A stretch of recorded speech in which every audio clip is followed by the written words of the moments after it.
পুরো এপিসোড দেখতে জি5 অ্যাপ এখনই ডাউনলোড করুন। অসম্ভব কষ্টকর কাজ, তাও আমার পরিবার আমাকে সাপোর্ট করে বলে মানসিক শান্তির জন্য হয়তো এতটা আমি করতে পারি, এবং হাজবেন্ড সেম প্রফেশনে বলে বুঝতে পারে কতটা কষ্টকর কাজ এটা একটা। ওই সাপোর্টটা তোমার আছে। এমনি মেইনলি অন্বেষার দায়িত্বটা কি? আমার দায়িত্ব ট্রাফিক কন্ট্রোল রুমে থেকে বিভিন্ন ভিআইপি মুভমেন্ট, কোনো জায়গায় কোনো অ্যাক্সিডেন্ট হয়ে গেল ইনস্ট্যান্ট কাউকে পাঠাতে হবে, নিয়ারেস্ট পুলিশ স্টেশনকে ইনফর্ম করা, কোনো মানুষের কিছু হারিয়ে গেল সেটাও কন্ট্রোল রুমে জানায়। এছাড়া এই ডিউটির পরেও বাইরের ডিউটি তো তার সাথে আছেই, কোনো বড় অকেশনেতে law and order control, VIP movement, আর সেইটাকে পুরো মেনটেন করা ট্রাফিকটা। একটা হলো আমি অ্যাজ এ আরটি অপারেটর কাজ করি, আবার ফিল্ডেতেও আমি কাজ করি। টেনশন প্রচুর থাকে এবং আমরা সেই সময় যথাসম্ভব তাড়াতাড়ি চেষ্টা করি রাস্তাটাকে, রোডটাকে ক্লিয়ার করে ওনাকে স্মুথ প্যাসেজ দেওয়ার। এবং অনেক সময় সাধারণ মানুষ হয়তো রেগেও যায়, গরমের দুপুরে তারাও কাজ করতে যাচ্ছে, অনেকক্ষণ হয়তো আটকে পড়লো কোনো কারণে, রেগে যায়, ভাবে পুলিশ হয়তো কাজ করছে না, এমনটা একেবারেই নয়। আমরা যথাসাধ্য চেষ্টা করি যাতে প্রত্যেকেই নিরাপদভাবে বাড়িতে ঢুকতে পারে এবং যাতায়াতের পথে তারা বাধা বিঘ্নতা না পায়, চেষ্টা করি আমাদের তরফ থেকে পূর্ণ। এবং কেউ এসে এরকম দিন গেছে মানে রাস্তায় মাথা ঘুরে রোদে পড়ে যাচ্ছে, তাকে সর্বপ্রথম পুলিশ এসে জল দিয়ে তুলে ফার্স্টে হসপিটালে নিয়ে যাওয়া প্রথম আমাদের প্রাইমারি কাজ, এটা করা। তো এই প্রফেশনে এলে কিভাবে, মানে কোনো ফ্যামিলি? আমার বাবা সরকারি চাকরি করতেন, উনি রিটায়ার করে গেছেন। এটা একটা, বাবা যেহেতু সরকারি একটা চাকরিজীবী ছিলেন, তো এটা একটা স্বপ্ন ছিল যে কিছু করব, আমি সরকারি করব। পুলিশ বলে স্পেসিফিক্যালি আমি ভাবিনি, আমি বিভিন্ন পরীক্ষা দিচ্ছিলাম, আমি কলেজে পড়তে পড়তে এই চাকরিটা আমি পাই। আচ্ছা। এবং নিজের পায়ে নিজে দাঁড়িয়ে আমি ভীষণই খুশি হয়েছি। আর বাবা অলওয়েজ বলতো প্রত্যেকটা মেয়েরই একটা নিজের আইডেন্টিটি থাকা উচিত, এটা সবসময় আমি মাথায় রাখতাম। আর সেই চাকরি করতে করতে হাজবেন্ডের সাথে পরিচয়? না, চাকরির আগে পরিচয়, আমি আগে চাকরি পাই, তারপর হাজবেন্ড চাকরি পায়। খেলাধুলা করতাম আমি ন্যাশনাল খেলেছি, আমি স্পোর্টস অথরিটি অফ ইন্ডিয়ায় কলকাতাতে রেসিডেন্সিয়ালে আর কি স্কলারশিপে ছিলাম। কি খেলার সাথে যুক্ত ছিলেন? আমি অ্যাথলেটিক্স করতাম। আচ্ছা। আমি লং জাম্প, ট্রিপল জাম্প আমার ছিল। ট্রিপল জাম্পে আমি স্টেটেতে ফার্স্ট, আর লং জাম্পেতে আমি ন্যাশনালে থার্ড পজিশন।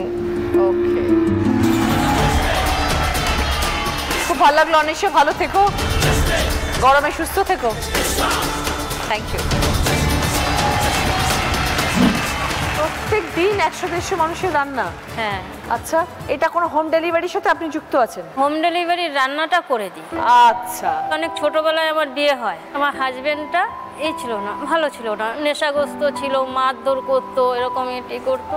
তো যাই হোক, মেয়ে হলো, তো কোনো রকম কোনো পরিবর্তন নেই, ঘরের জিনিসপত্র বিক্রি করা, এই করা।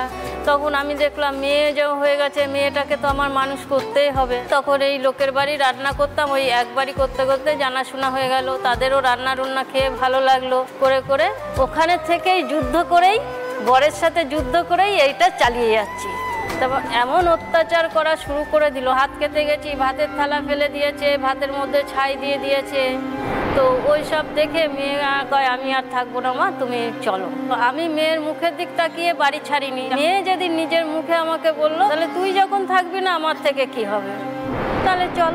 তো সেই থেকে ওখান থেকে চলে আসি। মেয়ে আর আপনি? আমি এসে ভাইদের বাপের বাড়ি আসি। মেয়ে তখন মাধ্যমিক দিয়েছে, 1 বছর মেয়ের গ্যাপ গেল। তখন কি করব, রান্নার কাজটা তো এখানেও করতাম, তখন ওখানে গিয়ে চলে গেলাম সাউথ ইন্ডিয়ান, চেন্নাইতে। মেয়েকে নিয়ে? না, মেয়েকে মামাদের কাছে রেখে গেলাম। আচ্ছা, মানে রান্নার কাজেই চেন্নাই গেলেন? রান্নার কাজেতেই গেলাম। মানে কাউর বাড়িতে রান্নার কাজে? হ্যাঁ হ্যাঁ, সেই ওখানে 7-8 বছর থাকলাম। মেয়েকে বিয়ে 2nd ইয়ার অবধি পড়ালাম। আচ্ছা। বিয়েও দিলাম। তারপরে ওই নাতি ঠাতি হয়ে যাওয়ার পর চেন্নাইয়ের দিকে চলে এসেছি। আমার 2টো নাতিও আছে, যমজ বাতি। কলকাতায় এসে এই রান্নাই করছি। তা এখন আপনি কি একাই থাকেন? হ্যাঁ। মেয়ে তো বিয়ে হয়ে গেছে? হ্যাঁ, একাই থাকি। তো আপনি যেখানে থাকেন সেখানেই আপনি দেশে রান্না করেন? না, আমি রান্নাটা করি বারাসাত। বারাসাতে? দত্তপুকুর থেকে আমি ডেলি প্যাসেঞ্জারি করি। যে হোম ডেলিভারি বিজনেস করে তার বাড়িতে? হ্যাঁ, তার বাড়ি। প্রত্যেক দিন 150 জনের রান্না? 150 লোকের রান্না হয়। কি করেন? এখন গরমের সময় এখন তো হালকা শুক্তো, তিতের ডাল, টক ডাল, 5 মিশালি সবজি, পাতলা মাছের ঝোল, চিকেন, এই সমস্ত আর কি। এবার তারপর সারাদিন রান্না করে তারপর বিকেলবেলা ফিরে আসেন? হ্যাঁ, বাড়ি চলে আসি। এই কি করেই দত্তপুকুরের জায়গা কিনেছি, বাড়ি করেছি, থাকি মেয়ে আসে, মেয়ে জামাই আসে, নাতিরা আসে, ব্যাস।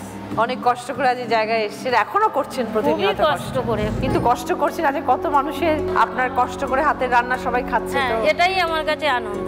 এতগুলো লোকের দায়িত্ব, এগুলো কি অফিসে যায় সব খাবারগুলো? অফিসে যায়, ব্যাংকে যায়, কলেজে যায়। আপনি যদি একদিন না আসেন তাহলে ওই অতগুলো মানুষ না খেয়ে থাকবে।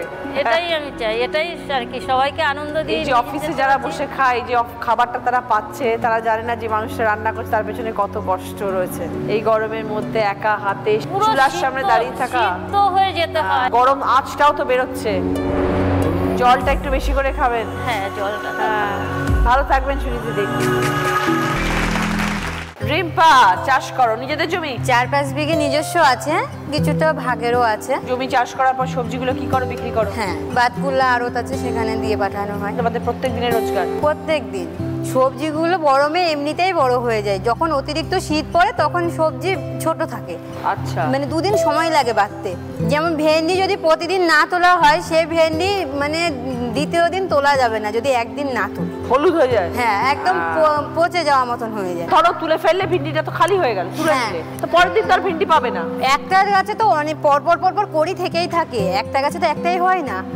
মানে গাছগুলো তো বড় বড় হয়, তো গাছের মধ্যে একটা ভেন্ডি ভাঙলাম, পরের দিন ওই আরেকটা করি থাকলো, সেটা বড় হয়ে যাচ্ছে গরমে, সেইভাবে করা হয়। মানে 1 কুইন্টাল করে আমাদের পার ডে ওঠে। কি কি তোমাদের জমিতে চাষ হয়? আমাদের পটল, ভেন্ডি, উচ্ছে, তারপরে পুঁই ডাঁটা, যেটা পুঁই শাক, তারপর ইটলের ডাঁটা, মানে নানান রকমের বরবটি, এগুলো পাইকারিতে নিয়ে গিয়ে বিক্রি করো? হ্যাঁ, কুমড়ো, লাউ। তো কটার সময় ওঠো ঘুম থেকে? ভোরবেলায় 4টে, কোনোদিন মালের চাপ যেদিন থাকে সেদিন হয়তো 4টের আগে 3টেও উঠে যেতে পারি। এই সব জিনিস তুলতে শুরু করো? হ্যাঁ। তো ধরো 9টা 9:30 পরে তো দাঁড়ানো যায় না রাস্তায়, এত গরম, কি করে কাজ করো মাঠে? মাঠে আমরা মানে থাকতে পারি না, বোতলে জল নিয়ে গেলে সে বোতলে জল আর আমরা খেতে পারি না, গরম হয়ে যায়। মাটিতে আজকে যদি জল নিই, কালকে গিয়ে আর মাটি পুরো মনে হচ্ছে ফেটে চৌচির হয়ে যায়।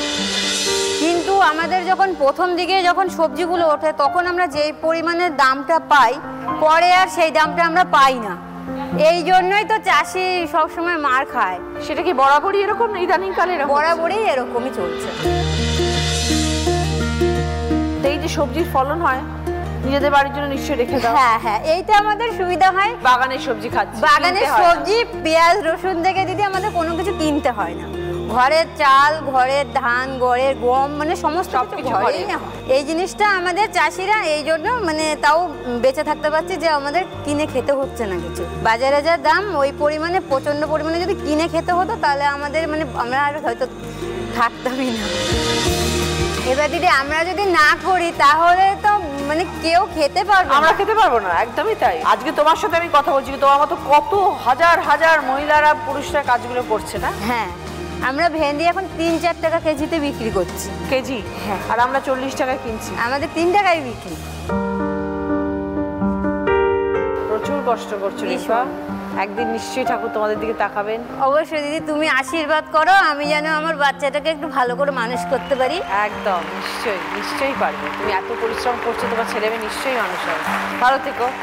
জি5 ডাউনলোড করুন আর সব এপিসোড দেখুন একদম ফ্রি।